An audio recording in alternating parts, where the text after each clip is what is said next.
y bajarle autoridad a ese milagro de la resurrección. Y entonces buscaron una manera de establecer una especie de relación de inmunidad parlamentaria y también de impunidad, sobornando a unos soldados para que hablen mentira. Y entonces se fabricaron una serie de preguntas en principio, pero también nosotros en esta mañana podemos hacer muchas relaciones con preguntas también que son para rebatir las que el mundo, la que ellos y el mundo de hoy se han planteado para echar abajo la resurrección de Jesucristo. Ustedes saben que se dio un informe formal sobre la resurrección y la mayoría de los discípulos y todos los que vivieron en ese tiempo se conformaron con ese informe. Nosotros nos hacemos alguna pregunta en esta mañana. ¿Por qué el sumo sacerdote y los ancianos no cuestionaron el informe original de la guardia referente a la tumba vacía?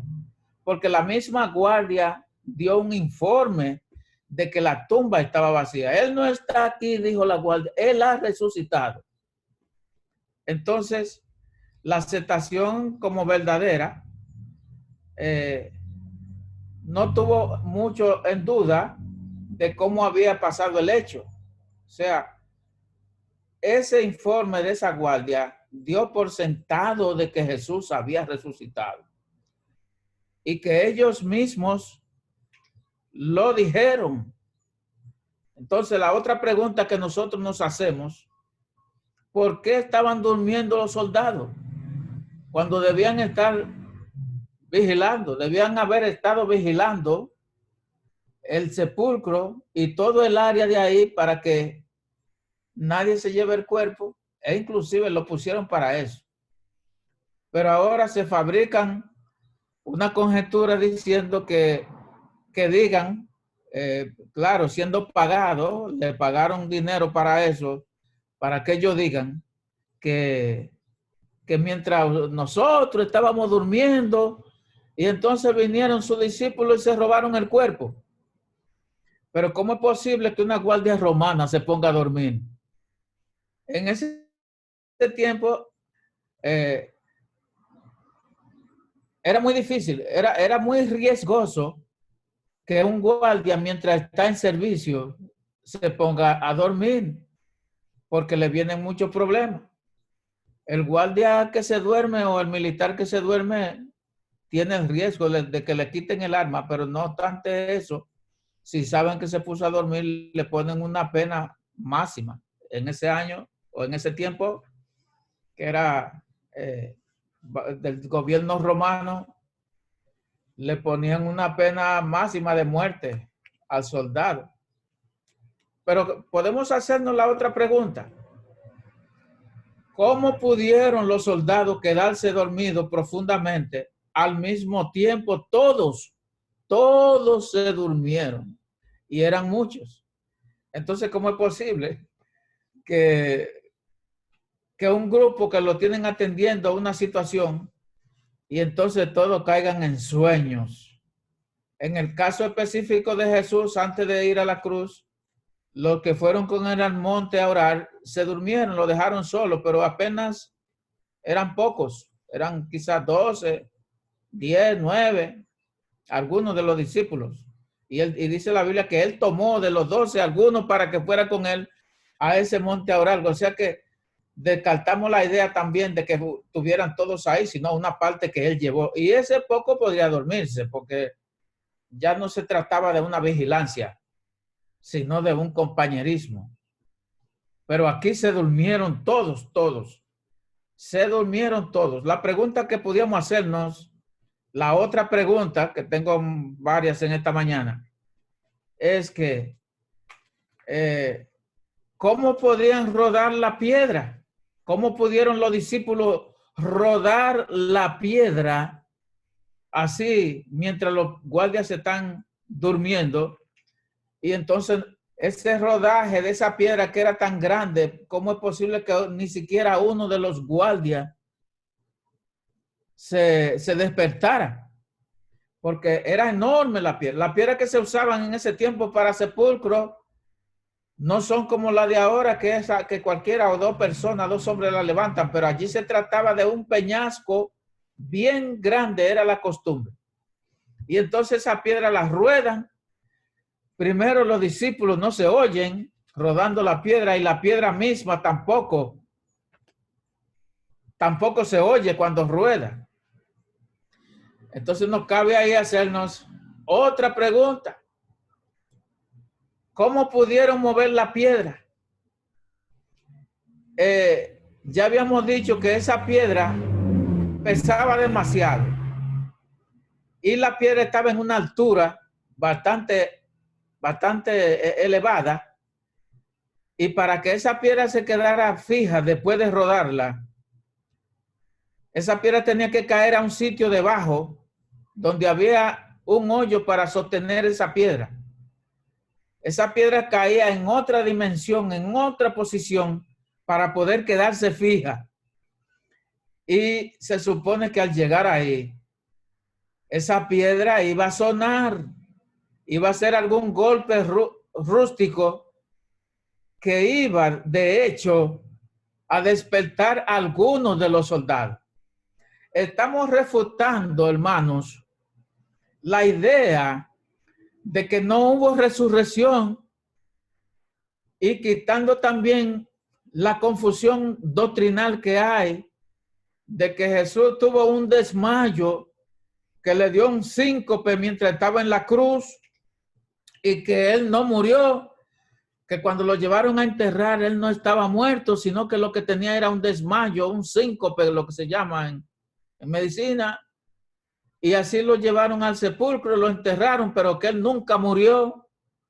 Y estamos refutando esas dos situaciones que hacen mucho daño a nuestra fe cristiana, a nuestra doctrina y sobre todo a la resurrección de Jesús, para que estemos claros de que la resurrección es auténtica, verdadera, y que eso se hizo. Entonces, estamos planteando algunos argumentos, o no argumentos en sí, sino principios elevados que quitan toda duda de que Jesús murió y también resucitó. La otra pregunta que quiero hacer es la número 6. ¿Es creíble que los discípulos tan temerosos, al grado que habían huido para salvar su vida, hubiesen tenido el valor de enfrentarse a los soldados romanos y robar el cuerpo? No podemos traer a colación de que esos discípulos se atrevieron a venir a enfrentar a unos romanos. Inclusive cuando Jesús murió, pues todos se dispersaron, incluyendo los discípulos, huyendo porque le venía una persecución luego de Jesús. Esa era la costumbre. Cuando se mata al líder, entonces todos los demás corren el riesgo de ser muertos. Y eso pasó con los discípulos. Se dispersaron, huyeron, pero ¿cómo es posible que luego entonces tienen que venir a abrir el sepulcro con esa peña tan grande y a llevarse el cuerpo y despertar a una guardia romana que no tenía temor de matar a cualquiera en ese momento? Por tanto, se descarta también de que los discípulos vinieron a robar ese cuerpo, porque no se atrevieron por temor a ser muertos, a venir a luchar y a bregar con una persona que los soldados estaban cuidando. No se atrevieron a venir, no tuvieron ese valor. Entonces caemos en la pregunta número 7. En la pregunta 7, ¿cómo llegaron a saber que eran los discípulos los que habían robado el cuerpo?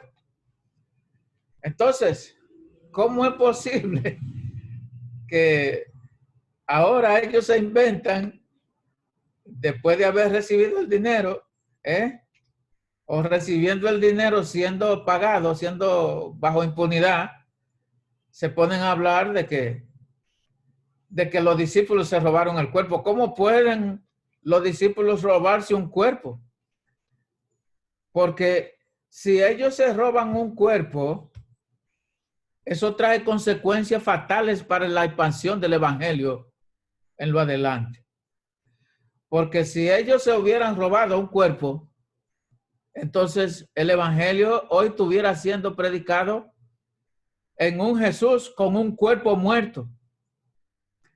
Y además, el evangelio caería en una situación de inmoralidad, predicando a un líder con un cuerpo robado.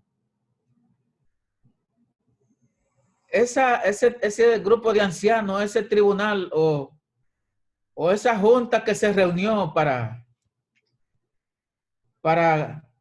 inventarse todos estos argumentos, debió pensar mejor esa situación.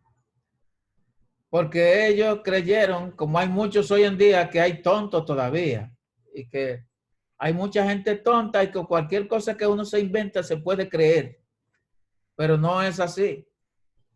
El evangelio no puede ser predicado con un cuerpo muerto. Esa teoría de que vinieron los discípulos a robarse el cuerpo se cae de la mata.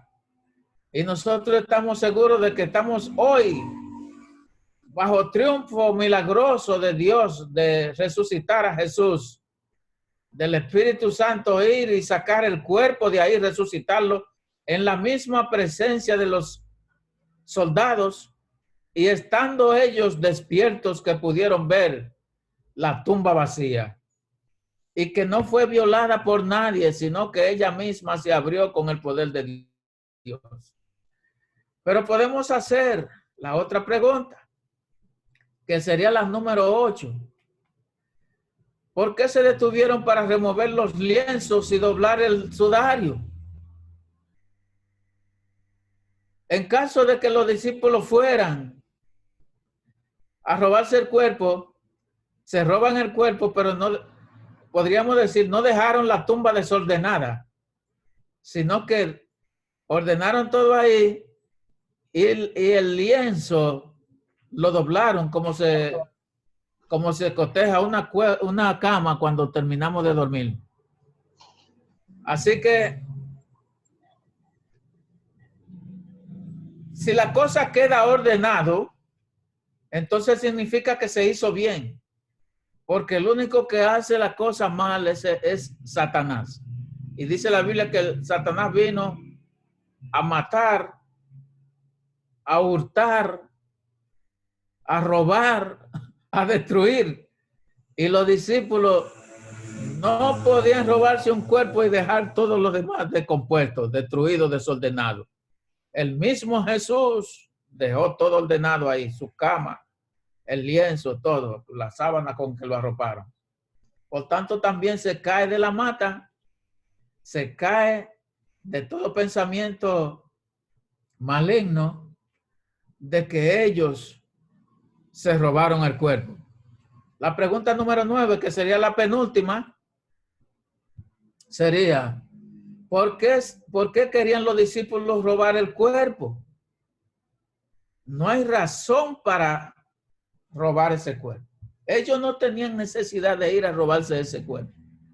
Lo primero es que estaba bien seguro, en una tumba bien hermética, bajo piedra y bajo cuidado, que aunque en un tiempo un poquito ya a mediano plazo quitaran la guardia, o a lo mejor si Jesús no hubiera resucitado en ese tiempo, todavía la tuviéramos ahí la guardia.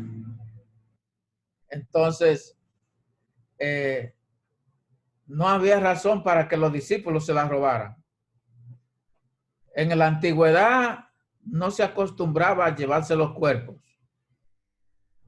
Hubo uno que se quería robar el cuerpo de Moisés, que fue el ángel de Satanás. Pero el Señor lo reprendió y no pudo llevárselo. Pero no tenemos historia, no tenemos nada en la Biblia de que los cuerpos, una vez puestos en su lugar, después de muertos, nadie se lo haya robado. Así que la honorabilidad de los discípulos quedó en alto. Esa es una bendición que tenemos en esta mañana. Primero, la bendición de la resurrección. Segundo, de que los discípulos fueron honorables en someterse a esperar la voluntad de Dios, sobre todo de la resurrección de Jesús. Y por último, la pregunta número 10 que nos sometemos en esta mañana es: ¿cómo hubieran salido a predicar la resurrección? ¿Cómo nosotros hubiéramos predicado o podríamos predicar la resurrección ahora mismo si esa resurrección hubiera sido una mentira? ¿Cómo podemos difundir el evangelio con un Cristo muerto? Es muy difícil. Algunas religiones han crecido con personajes que están muertos y nunca resucitaron. Y quizás podrían ser hoy en día la más grande en seguidores, como son los musulmanes, con Mahoma. Pero son religiones muertas, adorando a un Dios muerto. Un cristiano discutió con un musulmán. No, que yo creo, el musulmán decía que él cree en Mahoma como profeta. El cristiano dijo, yo creo en Jesús como profeta. Ahí engendraron una discusión larga de mucho tiempo, pero al final convinieron los dos en la siguiente principio. Uno dijo que si salen a buscar a los respectivos profetas, tú como eres musulmán, vete a buscar a Mahoma, y yo como cristiano voy a irme a buscar a Jesús. Hay uno que está muerto y el otro está vivo. ¿Cuál tú vas a traer aquí para que nosotros lo veamos?